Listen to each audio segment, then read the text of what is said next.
नमस्कृत्य नरं चैव नरोत्तमं देवीं सरस्वतीं व्यासं ततो जयमुदीरयेत्। ओम नमो भगवते वासुदेवाय। ओम नमः पितामहाय।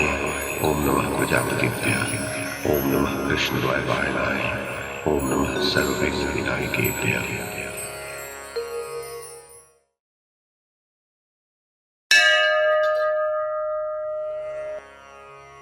राजा धृतराष्ट्र ने पूछा, संजय, भूरिश्रवा के मारे जाने पर फिर जिस प्रकार आगे युद्ध हुआ वो मुझे सुनाओ। संजय ने कहा, महाराज धृतराष्ट्र, भूरिश्रवा के परलोक को प्रस्थान करने पर महाबाहु अर्जुन ने श्री कृष्ण से कहा, माधव, आप जिधर राजा जयद्रथ है उधर ही अश्वों को बढ़ाइए। आज जयद्रथ के आगे 3 गतियां हैं। यदि वह युद्ध में लड़ते लड़ते मारा गया तो तत्काल स्वर्ग प्राप्त करेगा। यदि पीठ दिखाकर भागते समय मेरे बाण का शिकार हो गया तो नरक में पड़ेगा, और यदि भाग गया तो अपयश का भागी होगा। अब सूर्य बड़ी शीघ्रता से अस्ताचल की ओर बढ़ रहा है, इसलिए आपको मेरी प्रतिज्ञा सफल कराने का प्रयत्न करना चाहिए। आप अश्वों को शीघ्रता से ले चलिए, जिससे सूर्य अस्त न हो, मेरी प्रतिज्ञा पूरी हो जाए और मैं जयद्रथ को मार सकूं। राजन, तब अश्वविद्या में कुशल भगवान कृष्ण ने अश्व को जयद्रथ के रथ की ओर हाँका। अर्जुन को जयद्रथ का वध करने के लिए बढ़ते देख राजा दुर्योधन ने कर्ण से कहा, वीरवर, अब थोड़ा ही दिन रह गया है। आज अपने बाणों से तुम शत्रु पर प्रहार करो। यदि किसी प्रकार आज का दिन व्यतीत हो गया तो हमारी विजय निश्चित है, क्योंकि सूर्यास्त तक जयद्रथ की रक्षा हो जाने पर अर्जुन की प्रतिज्ञा मिथ्या हो जाएगी और वह स्वयं ही अग्नि में प्रवेश कर जाएगा। फिर अर्जुन के न रहने पर तो उसके भाई और अनुयायी लोग एक मुहूर्त भी जीवित नहीं रह सकेंगे। इस प्रकार हम निष्कंटक होकर पृथ्वी का राज्य भोगेंगे। अतः तुम अश्वत्थामा, कृपाचार्य, शल्य और मुझे और दूसरे योद्धाओं को भी साथ लेकर अर्जुन के साथ पूरी शक्ति से संग्राम करो। नरेश्वर, दुर्योधन की यह बात सुनकर कर्ण ने कहा, प्रचंड प्रहार करने वाले महान धनुर्धर वीरवर भीम ने अपने बाणों से मेरे शरीर को बहुत ही जर्जरित कर दिया है। तब भी युद्ध में मुझे डटे रहना चाहिए। इस नियम के अनुसार मैं यहाँ खड़ा हूँ। भीम के विशाल बाणों से व्यथित होने के कारण मेरे अंगों में हिलने डुलने की भी शक्ति नहीं है। तथापि अर्जुन जयद्रथ को न मार सके, इस उद्देश्य से मैं यथाशक्ति युद्ध करूँगा, क्योंकि मेरा जीवन तो आपके लिए ही है। भरत श्रेष्ठ, जिस समय कर्ण और दुर्योधन इस प्रकार बातें कर रहे थे, अर्जुन अपने पैने बाणों से आपकी सेना का संहार कर रहे थे। अनेक गज, अश्व, ध्वजा, छत्र, धनुष, चंवर और योद्धाओं के सिर उनके बाणों से कट कट कर सब ओर गिरने लगे। अग्नि जिस प्रकार घास फूस को जला डालती है, उसी प्रकार अर्जुन ने बात की बात में आपकी सेना का संहार कर डाला। इस प्रकार जब अधिकांश योद्धा मारे गए, तब वे बढ़ते बढ़ते जयद्रथ के पास पहुंच गए। अर्जुन का ये पराक्रम आपके पक्ष के वीर न सह सके। अतः जयद्रथ की रक्षा के लिए दुर्योधन, कर्ण, वृषसेन, शल्य, अश्वत्थामा, कृपाचार्य और स्वयं जयद्रथ ने भी उन्हें चारों ओर से घेर लिया। वे सब महारथी जयद्रथ को अपने पीछे रखकर श्री कृष्ण और अर्जुन का वध करने की इच्छा से निर्भय होकर उनके चारों ओर घूमने लगे। सूर्य लाल हो चुका था। वे सब उसके छिपने की बाट जोह रहे थे और अर्जुन पर सैकड़ों तीखे तीरों की वर्षा करते जाते थे, किंतु रणोन्मत्त अर्जुन उनके बाणों के 2-2, 3-3 और 8-8 टुकड़े करके उन सभी रथियों को बींधे जा रहे थे। राजन, उन पर अश्वत्थामा ने 25, वृषसेन ने 7, दुर्योधन ने 20 तथा कर्ण और शल्य ने 3-3 बाणों से वार किया। इसी प्रकार सब लोग भयंकर गर्जना करते हुए उन्हें बार बार बींधने लगे। फिर शीघ्र ही सूर्यास्त हो जाए, इस अभिलाषा से उन्होंने अपने रथों को सटाकर मंडलाकार खड़ा कर लिया और चारों ओर से उन पर बाणों की वर्षा करने लगे।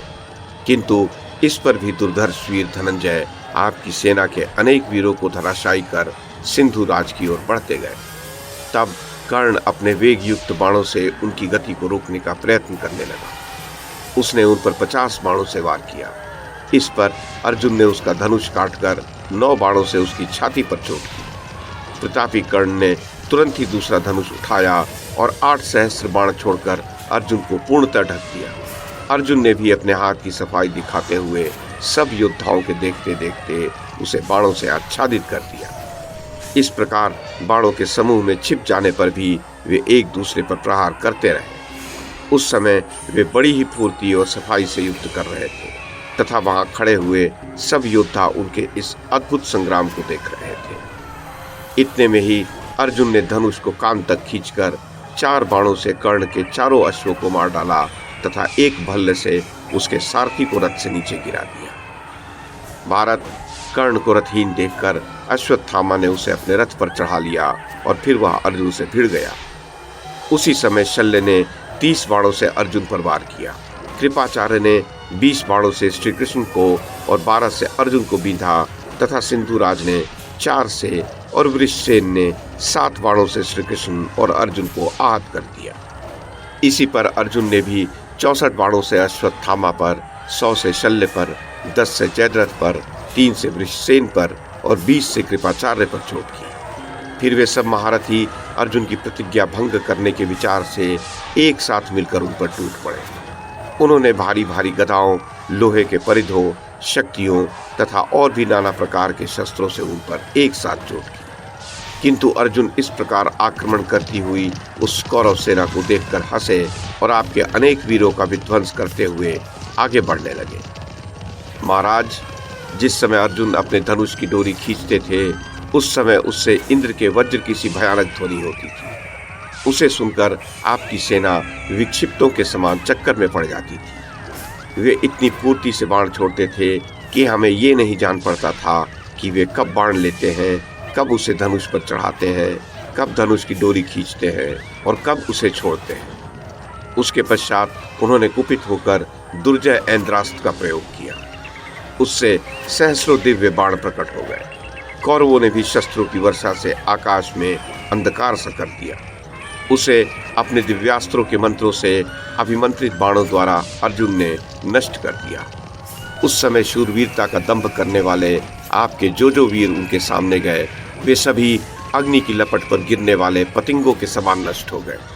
इस प्रकार अनेक शूरवीरों के जीवन और सुयश को नष्ट करते हुए वे युद्ध स्थल में मूर्तिमान मृत्यु के समान विचर रहे थे। अर्जुन ने उस समय जो अति दुस्तर अस्त्र प्रलय किया उसमें अनेक अच्छे अच्छे वीर डूब गए।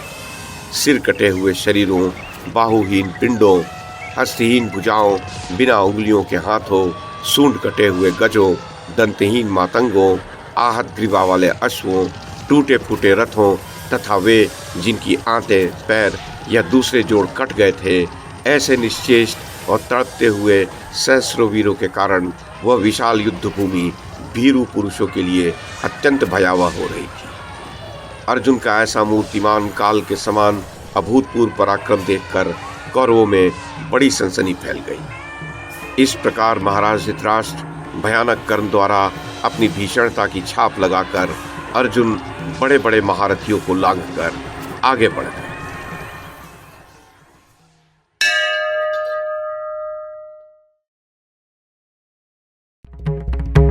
YouTube के माध्यम से महाभारत की कथा को एक श्रृंखला के रूप में प्रस्तुत करने का हमारा ये प्रयास यदि आपको सराहनीय लगा हो तो कृपया इस कड़ी को लाइक और शेयर करें, चैनल को सब्सक्राइब करें और बेल आइकन को दबाएं। साथ में अन्य लोगों को भी देखने के लिए प्रेरित करें। धन्यवाद और नमस्कार।